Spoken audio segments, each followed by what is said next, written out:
ఇక రాష్ట్ర ప్రభుత్వ నూతన ప్రధాన కార్యదర్శిగా ఆర్థిక శాఖ ప్రత్యేక ప్రధాన కార్యదర్శి కె రామకృష్ణరావును నియమిస్తూ ప్రభుత్వం ఉత్తర్వులు జారీ చేసింది.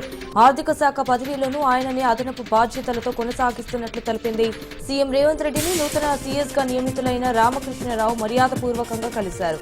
ప్రస్తుత సీఎస్ శాంతికుమారి ఈ నెల 30న పదవి విరమణ చేస్తున్నందున ఆమె స్థానంలో రామకృష్ణరావును నియమించింది.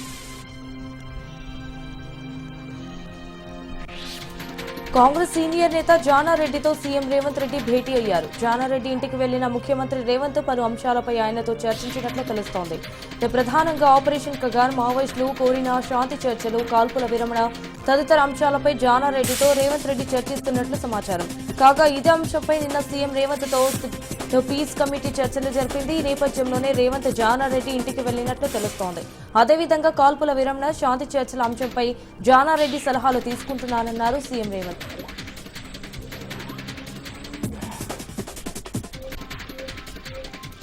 ఎర్రమంజిల్లోని మిషన్ భగీరథ కార్యాలయంలో మహిళా శిశు సంక్షేమ శాఖపై మంత్రి సీతక్క సమీక్ష సమావేశం నిర్వహించారు. 2025 నుంచి 26పై యాక్షన్ ప్లాన్ పై చర్చించారు. ఈ సమావేశానికి మహిళా అభివృద్ధి సహకార కార్పొరేషన్ చైర్పర్సన్ బండ్రు శోభరాణి, వికలాంగుల సహకార కార్పొరేషన్ చైర్మన్ ముత్తినేని వీరయ్య పాల్గొన్నారు.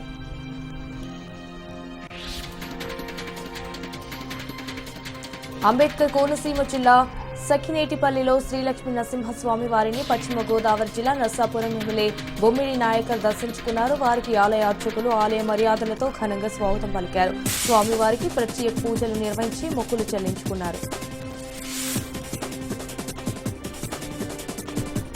హైదరాబాద్ లో ఈడీ సోదాలు హీట్ పుట్టిస్తున్నాయి. భూదాన్, మహేశ్వరం ల్యాండ్ వ్యవహారంలో సోదాలు కొనసాగుతున్నాయి. భూదాన్ ల్యాండ్ ను అక్రమంగా లేఅవుట్లు చేసి అమ్మిన మున్వీర్ ఖాన్, ఖదీర్, ఉన్నీసాతో పాటు సర్పంచ్ సుకూర్ ఇంట్లో విస్తృత సోదాలు జరుగుతున్నాయి. కాగా గతంలో ఇదే కేసులో ఐఏఎస్ ఆఫీసర్ ని విచారించింది ED.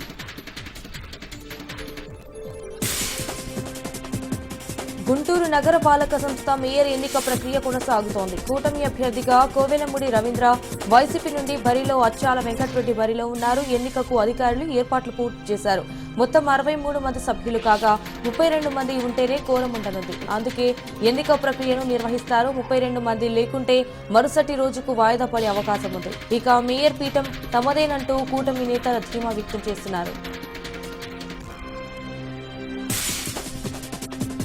CM Revanth Reddy chit chat లో కీలక వ్యాఖ్యలు చేశారు. పార్టీ అంతర్గత వ్యవహారాలపై మండిపడ్డారు. కొందరు పదవులు రాలేదని నోరు జారుతున్నారని చెప్పిన సీఎం రేవంత్ అలాంటి వాళ్లకు అవకాశాలు ఉండవని క్లారిటీ ఇచ్చారు. కొందరు ఎమ్మెల్యేలకు పొగరు పెరిగిందంటూ కూడా హాట్ కామెంట్స్ చేశారు. ఇక సీఎల్పీలో చెప్పిన ఎమ్మెల్యేల పనితీరు మారలేదంటూ మండిపడ్డారు. ఇక ఇప్పటికైనా ఎమ్మెల్యేలు హైదరాబాద్ లో టైంపాస్ చేయడం సరికాదని, పథకాలను ఎమ్మెల్యేలు ప్రజల్లోకి తీసుకెళ్లాలని సీఎం రేవంత్ సూచించారు. రాజన్న సిరిసిల్ల జిల్లా వేములవాడ రాజన్న ఆలయ విస్తరణకు శృంగేరి ఆలయ పీఠాధిపతి విధుశేఖర భారతి తీర్థ స్వామి వారు ముఖ్య అతిథిగా పాల్గొనున్నారు. సీఎం రేవంత్ ఆదేశాలతో పీఠాధిపతిని ప్రభుత్వ విప్ ఆది శ్రీనివాస్ ఆహ్వానించారు. ఆలయ నమూనాలు పరిశీలించి ముందుకు వెళ్లాలని సూచించారు. సికింద్రాబాద్ మారేడుపల్లి టీఎస్ పరిధిలో ప్రభుత్వ డబుల్ బెడ్రూమ్ నివాసాల వద్ద పోలీసులు భారీగా మోహరించారు. ప్రభుత్వం 2 పడకల గదుల ఇళ్ల వద్ద పోలీసులు భారీగా మోహరించారు. పేద ప్రజల కోసం ప్రభుత్వం నిర్మించిన ఎంఆర్ఓ ఆధ్వర్యంలో రెవెన్యూ అధికారులు భారీగా పోలీస్ బందోబస్తు మధ్య తనిఖీలు నిర్వహించారు.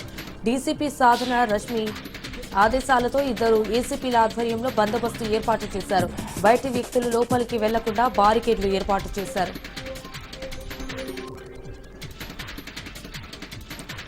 నిర్మల్ జిల్లా కుబీర్ విఠలేశ్వర ఆలయంలో అఖిల భారత శ్రీ మహాదీక్ష సేవా సమితి బైన్సా కుబీర్ విభాగ ఆధ్వర్యంలో హనుమాన్ మహాయుద్ధం ప్రారంభమైంది. అఖిల భారత హనుమ దీక్ష పీఠాధిపతి దుర్గప్రసాద్ స్వామి పాల్గొని ఆలయంలో విఠల రుక్మాబాయి దేవతామూర్తులకు ప్రత్యేక పూజలు నిర్వహించారు. అనంతరం ఓంకార నామాన్ని పఠించి మహాయజ్ఞం ప్రారంభించారు. ఆంధ్రప్రదేశ్ విశ్వ బ్రహ్మాండ సంఘం సర్వసభ్య సమావేశం రావులపాలెంలో నిర్వహించారు. ఈ సమావేశానికి ముఖ్య అతిథిగా రాష్ట్ర అధ్యక్షుడు పావులూరు హనుమంతరావు వచ్చారు. పహల్గాంలో టూరిస్టులపై తీవ్రవాదులు దాడి చేసి ప్రాణాలు తీయటం బాధాకరమన్నారు. దేశ ప్రధాని నరేంద్ర మోదీ తీవ్రవాదులని అణిచివేయడానికి ఏ చర్యలు తీసుకున్నా మా సంఘం మద్దతిస్తుందని, ఉగ్రవాదుల దాడిలో ప్రాణాలు కోల్పోయిన వారి ఆత్మశాంతి కలగాలని ప్రగాఢ సానుభూతి తెలిపారు. కర్నూలు జిల్లా కౌతాలం మండలంలో భారీ వర్షంతో రైతులకు తీవ్ర నష్టం వాటిల్లింది. భారీ వర్షం రావడంతో వరి ధాన్యం తడిసిముద్దైంది. వరి పంటను కోసి కల్లాల్లో అరబోసిన ధాన్యం కూడా తడిసి మోకాళ్లలోకి నీళ్లు నిలిచాయి. దీంతో రైతులకు తీవ్ర నష్టం వాటిల్లింది. దీంతో రైతులు ఆవేదన వ్యక్తం చేస్తున్నారు. కొన్ని చోట్ల చేతికొచ్చిన పంట నీళ్ల పాలవడంతో రైతులు కన్నీరు పెట్టుకున్నారు. సుమారు 1000 ఎకరాల్లో వరి పంట నష్టం జరిగిందని రైతులు వాపోయారు. చేతికి వచ్చిన పంట కురిసిన భారీ వర్షానికి తడిసిపోవడంతో ఏం చేయాలో దిక్కుతోచని స్థితిలో ఉన్నామని కూడా రైతులు ఆవేదన వ్యక్తం చేస్తున్నారు. అధికారులు స్పందించి గ్రామంలో పర్యటించి పంట నష్టం అంచనా వేసి నష్టపరిహారం ఇప్పించాలని రైతులు కోరుతున్నారు. మాజీ మంత్రి యనమల రామకృష్ణుడు రుణం తీర్చుకోలేనిదని తుని ప్రిన్సిపల్ చైర్పర్సన్ నార్లభువన రత్నాజీ అన్నారు. ఈ చైర్పర్సన్ పదవి అలంకరణ కాదు, బాధ్యత పెంచేందుకు అన్నారు. మాపై ఉన్న నమ్మకంతో చైర్పర్సన్ బాధ్యతలు అప్పగించిన యనమల రామకృష్ణుడు ఎమ్మెల్యే యనమల దివ్యు ఆమెకు ప్రత్యేక కృతజ్ఞతలు తెలిపారు. ఈ కార్యక్రమానికి ముందు ర్యాలీగా మున్సిపాలిటీకి చైర్పర్సన్ దంపతులు చేరుకున్నారు. అనంతరం చైర్పర్సన్ గా నార్లభువన రత్నాజీ ప్రమాణ స్వీకారం చేశారు.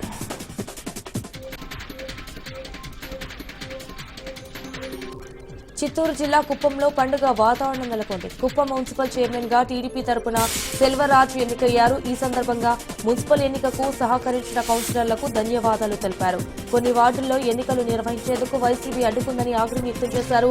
కుప్పం మున్సిపాలిటీని మోడర్న్ మున్సిపాలిటీగా తీర్చిదిద్దేందుకు సీఎం చంద్రబాబు కంకణం కట్టుకున్నారని, అందుకు తన పూర్తి సహకారం ఉంటుందని ధీమా వ్యక్తం చేశారు.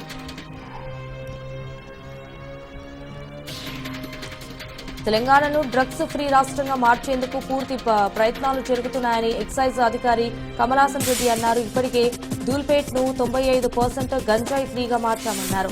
నెల రోజుల నుంచి మహారాష్ట్ర బెస్ట్ స్మగ్లర్లపై దృష్టి పెట్టామన్నారు. ఒక గ్యాంగ్ పై ప్రధానంగా దృష్టి పెట్టినట్లు తెలిపారు. రత్నబాయ్ గ్యాంగ్ ఒక వ్యాన్ ద్వారా గంజాయిను తరలిస్తున్న విషయాన్ని గుర్తించి పట్టుకున్నట్లు తెలిపారు.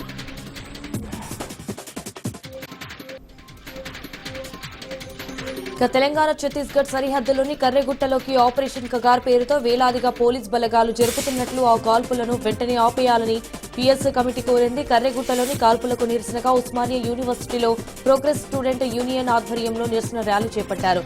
అపార విలువైన ఖనిజ వనరులను దేశ విదేశీ వాణిజ్య సామ్రాజ్యవాదులు కార్పొరేటర్లతో ఒప్పందాలు చేసుకుని అందులో భాగంగా ఆదివాసీలు వారికి అండగా ఉన్న మావోయిస్టులను అంతం చేసే కుట్ర జరుగుతోందన్నారు. ఇరు వర్గాలు కాల్పులు విరమించి శాంతి చర్చల వైపు ప్రయత్నాలు చేయాలని సూచించారు. మావోయిస్టులు తుపాకులు పక్కకు పెట్టి రాజకీయ పార్టీలకు రావాలని అన్నారు.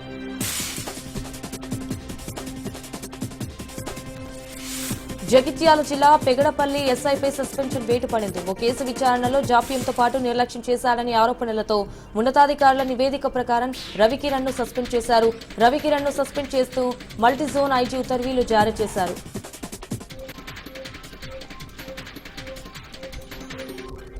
నిజామాబాద్ జిల్లా మక్లూరు మండలంలోని అడవి మామిడపల్లి గ్రామంలో వడ్లు కొనుగోలు చేయాలంటూ రోడ్డుపై రైతన్నలు ధర్నా చేపట్టారు. వడ్లు కొనుగోళ్లకు సరిపడా తేమ శాతం ఉన్న 30 రోజులుగా కొనుగోళ్లు చేయడం లేదంటూ అధికారులను రైతులు నిలదీశారు. హామీల కొరత, లారీల కొరత కారణంగా కొనుగోళ్లు చేయడం లేదని రైతులు ఆందోళన వ్యక్తం చేశారు. డీసీఓ, కలెక్టర్ వెంటనే వచ్చి సమస్యను పరిష్కరించాలని డిమాండ్ చేశారు. అకాల వర్షాలతో వడ్లు తడిచిపోతే తాము నష్టపోతామని ఆవేదన వ్యక్తం చేశారు. అయితే రైతుల ధర్నాతో నిజామాబాద్, కరీంనగర్ ఇరువైపులా భారీగా వాహనాలు నిలిచిపోయాయి.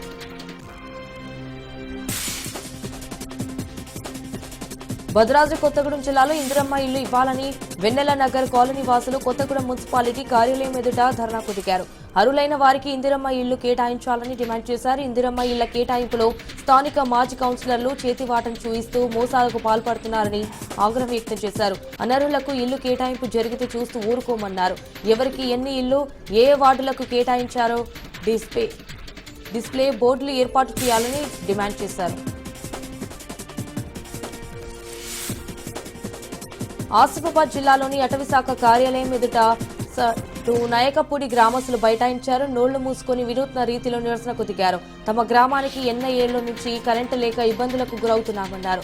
తమ తాతల ముత్తాతల కాలం నుంచి చీకట్లోని కాలం వెళ్లదీస్తున్నామన్నారు.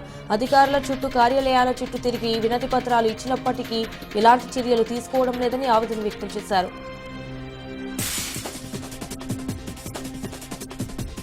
ఇక ఉమ్మడి శ్రీకాకుళం జిల్లా పాలకొండ నగర పంచాయతీ చైర్పర్సన్ గా మల్లీశ్వరి ఎన్నికయ్యారు. ఆకుల మల్లీశ్వరి ఎన్నికతో ఉత్కంఠ వీడింది. నగర పంచాయతీ చైర్పర్సన్ గా 2వ వార్డు సభ్యురాలు మల్లీశ్వరిని ఎన్నుకున్నారు. అయితే కొన్ని నెలలుగా ప్రత్యేక జీవోలో వైసీపీ నేత ప్రతాప్ చైర్మన్ గా కొనసాగుతున్నారు. ఇక నాటకీయ పరిణామాల మధ్యలో ఆకుల మల్లీశ్వరి టీడీపీలో చేరారు. మరోవైపు మల్లీశ్వరిని ప్రలోభాలు పెట్టారని వైసీపీ ఆరోపిస్తుంది. ఇక కూటమి ప్రభుత్వం చేసిన అభివృద్ధి చూసి మల్లీశ్వరి టీడీపీలో చేరిందంటున్నారు కూటమి ప్రభుత్వం. కుప్పం మున్సిపల్ చైర్మన్ పదవి టీడీపీ కైవసం చేసుకుంది. చిత్తూరు జిల్లా కుప్పం మున్సిపల్ చైర్మన్ గా సెల్వరాజ్ ఎన్నికయ్యారు. టీడీపీ అభ్యర్థి సెల్వరాజ్ కు 15 ఓట్లు రాగా వైసీపీ అభ్యర్థికి 9 ఓట్లు వచ్చాయి. కుప్పం పసుపుమయం కావడంతో తమ్ముళ్లు సంబరాలు చేసుకున్నారు. పార్టీ కార్యాలయం వరకు భారీ ర్యాలీ నిర్వహించారు. ఇక వైసీపీ నుండి 10 మంది కౌన్సిలర్లు సస్పెండ్ అయ్యారు. మున్సిపల్ చైర్మన్ ఎన్నికలో పార్టీకి వ్యతిరేకంగా మద్దతు ఇవ్వడంతో సస్పెండ్ చేశారు. శరిలింగపల్లి ఎమ్మెల్యే అరకెపూడి గాంధీ చేసిన కామెంట్స్ వైరల్ గా మారాయి. పాకిస్తాన్, బంగ్లాదేశ్ పౌరులకు అండగా ఉంటామన్నారు. ప్రాణాలు పణంగా పెట్టి అయినా కాపాడుకుంటామని వ్యాఖ్యానించారు. మిమ్మల్ని వెళ్లగొట్టేవారే ఉండరని అరకెపూడి హామీ ఇచ్చారు. అయితే ఈ కామెంట్స్ గతంలో చేసినవి కాగా ఇప్పుడు వైరల్ గా మారాయి. ఉగ్రదాడి నేపథ్యంలో పాకిస్తాన్ పౌరులు దేశం విడిచి వెళ్తున్నటువంటి పరిస్థితుల్లో అరకెపూడి కామెంట్స్ సోషల్ మీడియాలో చక్కర్లు కొడుతున్నాయి. హనుమకొండ జిల్లాలో భూ కబ్జా వ్యవహారం వెలుగులోకి వచ్చింది. రెడ్డిపురం సమీపంలోని 160 మంది ప్లాట్లను కబ్జా చేశారు కొందరు. బాల్ రెడ్డి అనే వ్యక్తి 12 ఎకరాల భూమిని ప్లాట్లుగా చేసి 160 మందికి అమ్మి రిజిస్ట్రేషన్ చేశాడు. అయితే ఆ భూమి విలువ పెరగడంతో తండ్రి అమ్మిన ప్లాట్లను కొందరు కాంట్రాక్టర్లతో కలిసి కొడుకు కబ్జా చేసిన వైనం బయటపడింది. తాము కొన్ని భూమిని ప్రగతి అసోసియేట్స్ కి అమ్మి మోసం చేస్తున్నారని బాధితులు వాపోయారు. తమ ప్లాట్ల దగ్గర టెంట్ వేసుకుని ఆందోళన తిరిగారు. ఘటనా స్థలానికి చేరుకున్న పోలీసులు బాధితులకు న్యాయం చేస్తామని హామీ ఇచ్చారు. విషయాన్ని ఉన్నతాధికారుల దృష్టికి తీసుకెళ్తామని కూడా బాధితులకు నచ్చజెప్పారు పోలీసులు. దీంతో బాధితులు పోలీసులకు సహకరిస్తామని, ఎలాగైనా తమకు న్యాయం చేయాలన్నారు.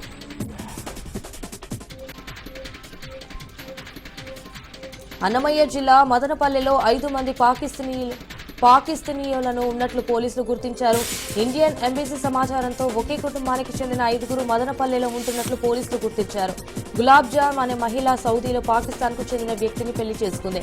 మొత్తంగా 5గురు పిల్లలు ఉన్నారు. 2 మగవారు కాగా 3 ఆడపిల్లలు. గులాబ్ జామ్ పిల్లల విద్యాభ్యాసం మొత్తం మదనపల్లిలోనే కొనసాగింది. పెద్ద కూతురు బెంగళూరుకు చెందిన వ్యక్తిని వివాహం చేసుకోగా కుమారుడు మదనపల్లెకు చెందిన అమ్మాయిని వివాహం చేసుకున్నాడు. ఇటు రెసిడెన్సీ వీసాపై మదనపల్లెలో 20 ఏళ్లుగా ఉంటున్నట్లు పోలీసులు గుర్తించారు. పహల్గాం ఉగ్రదాడి అనంతరం దేశం వదిలి వెళ్లాలని గులాబ్ జాన్ కు పోలీసులు నోటీసులు ఇచ్చారు.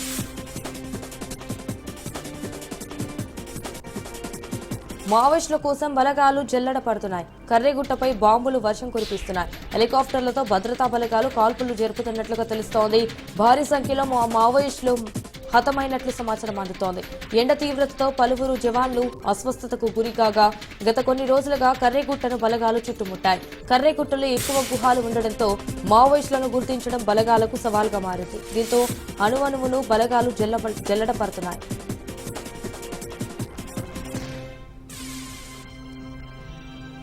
ఇవాల్టి ఈడీ విచారణకు రాలేనని సినీ నటుడు మహేష్ బాబు ఈడీ అధికారులకు లేఖ రాశారు. ఈడీ ఇచ్చిన నోటీసుల ప్రకారం మహేష్ బాబు ఇవాళ 10:30కు బషీర్బాగ్లోని ఈడీ కార్యాలయంలో విచారణకు హాజరు కావాల్సి ఉంది. అయితే షూటింగ్ షెడ్యూల్ కారణంగా తాను విచారణకు రాలేకపోతున్నట్లు లేఖలో చెప్పుకొచ్చారు. విచారణకు మరో తేదీ ఇవ్వాలని ఈడీకి విజ్ఞప్తి చేశారు.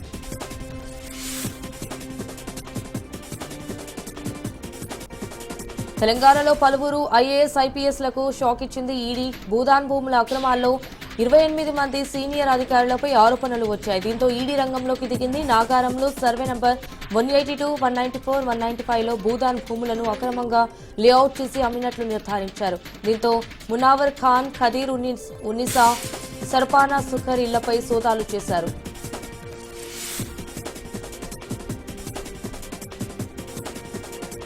ఆపరేషన్ గగార్ను వెంటనే నిలిపివేయాలని ములుగు జిల్లా ఆదివాసీ సంఘాల నాయకులు డిమాండ్ చేశారు. ఆదివాసీ గిరిజన బిడ్డలను, పిట్టలను కాల్చి చంపుతున్నారన్నారు. ఆదివాసీ వనరులను దోచుకోవడానికి కగారు ఆపరేషన్ చేపట్టారని, ఆదివాసీ గిరిజనుల బతుకులను చిన్నభిన్నం చేస్తున్నారని ఫైర్ అయ్యారు.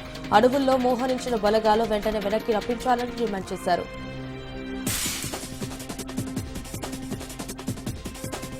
తిరుమల కల్తీ నెయ్యి కేసులో సంచలన విషయాలు బయటపడుతున్నాయి. ఏకంగా 10 మంది టీటీడీ ఉద్యోగులు కల్తీ నెయ్యి నిందితులకు సహకరించినట్లు సిట్ అధికారులు నిర్ధారణకు వచ్చినట్లు తెలుస్తోంది. దీంతో కల్తీ నెయ్యికి సహకరించిన టీటీడీ ఉద్యోగులపై పాలక మండలి చర్యలు తీసుకునే అవకాశం కనిపిస్తోంది. మరోవైపు A12, హరిమోహన్, A15, ఆశిష్ అగర్వాల్ ను సిట్ అధికారులు అలిపిరి సమీపంలోని కార్యాలయంలో విచారిస్తున్నారు. ముఖ్యంగా నెయ్యిలో ఎలాంటి ముడి పదార్థాలు కలిపారు, జంతువుల కొవ్వును ఏ మేరకు కలిపారని ప్రశ్నిస్తున్నట్లు సమాచారం.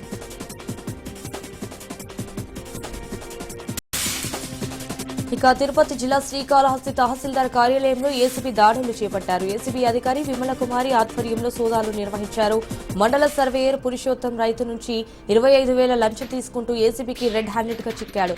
లంచం తీసుకున్న పురుషోత్తంను ఏసీబీ అధికారులు అరెస్టు చేశారు. కర్నూలు జిల్లా కోడుమూరులో 2 కుటుంబాల మధ్య వివాదం చెలరేగింది. ఘర్షణలో ఒకరు మృతి చెందగా మరొకరికి తీవ్ర గాయాలయ్యాయి. దీంతో క్షితగాత్రుడిని చికిత్స నిమిత్తం ఆసుపత్రికి తరలించారు. ఘటనపై కేసు నమోదు చేసుకున్న పోలీసులు దర్యాప్తు చేపట్టారు. తిరుపతి జిల్లా చంద్రగిరి పట్టణంలో ఈత కోసం వెళ్లి విద్యార్థి గల్లంతయ్యాడు. స్నేహితులతో కలిసి ఈతకు వెళ్లిన బషీర్ గల్లంతయ్యాడు. దీంతో విద్యార్థి బషీర్ కోసం గజ ఈతగాళ్లు గాలిస్తున్నారు. బషీర్ పాలిటెక్నిక్ కాలేజీలో మొదటి సంవత్సరం చదువుతున్నాడు.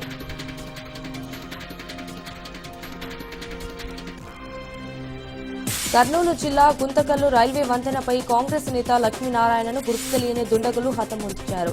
లక్ష్మీనారాయణను లారీతో ఢీకొట్టి వేట కొడవళ్లతో నరికి చంపారు. దాడిలో లక్ష్మీనారాయణ కుమారుడు వినోద్ కు తీవ్ర గాయాలయ్యాయి. అయితే ఘటనపై వినోద్ పోలీసులకు సమాచారం అందించడంతో కేసు నమోదు చేసుకుని దర్యాప్తు చేపట్టారు.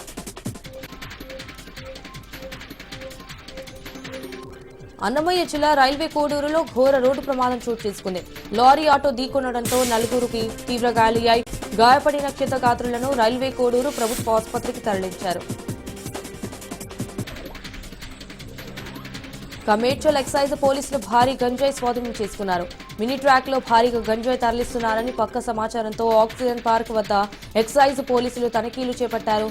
ఇటు పనసపండు లోడు అడ్డం పెట్టుకుని వైజాగ్ నుండి మహారాష్ట్రకు 400 కిలోల పైగా గంజాయి తరలిస్తుండగా పట్టుకున్నారు. మినీ ట్రాక్ తో పాటు 2 ఎక్సైజ్ పోలీసులు అదుపులోకి తీసుకున్నారు. వీటి విలువ దాదాపు ₹1,00,00,000 పైగా ఉంటుందని అంచనా వేశారు. ఘటనపై పూర్తి వివరాలు తెలియాల్సి ఉంది. తిరుపతి జిల్లా వ్యాప్తంగా సమస్యాత్మక ప్రాంతాల్లో సోలార్ సీసీ కెమెరాలు ఏర్పాటు చేయనున్నామని తిరుపతి ఎస్పీ హర్షవర్ధన్ అన్నారు. రాష్ట్రంలో మొట్టమొదటిసారి సోలార్తో పనిచేసే సీసీ కెమెరాలు ఏర్పాటు చేయనున్నట్లు ప్రకటించారు. చంద్రగిరి నియోజకవర్గంలో 50 సోలార్ సీసీ కెమెరాలు ఏర్పాటు చేయనున్నట్లు తెలిపారు. డ్రోన్ కెమెరాలతో సహాయంతో పలు ప్రాంతాల్లో గస్తీ నిర్వహిస్తున్నామన్నారు.